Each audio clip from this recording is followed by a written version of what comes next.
বাবারে, জামাতের শিরিকের জন্য আল্লাহ সতর্কবার্তা হিসেবে কিছুদিন আগে ভূমিকম্প দিয়েছে বাংলাদেশে। বাপরে বাপরে বাপ, জামাতের কি পাওয়ার!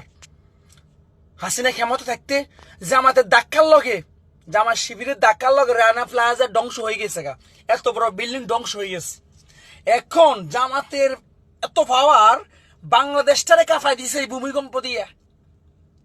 মাকুমা আমাদের বিএনপি নেতা তারেক রহমান এটা কি বললো? আমি তো মনে করছিলাম যে বাংলাদেশে মনে হয় ফজলু পাগলাই আছে একজন। যাই হোক, আমার নেতা আপনার মুখে কথা মানা নাই।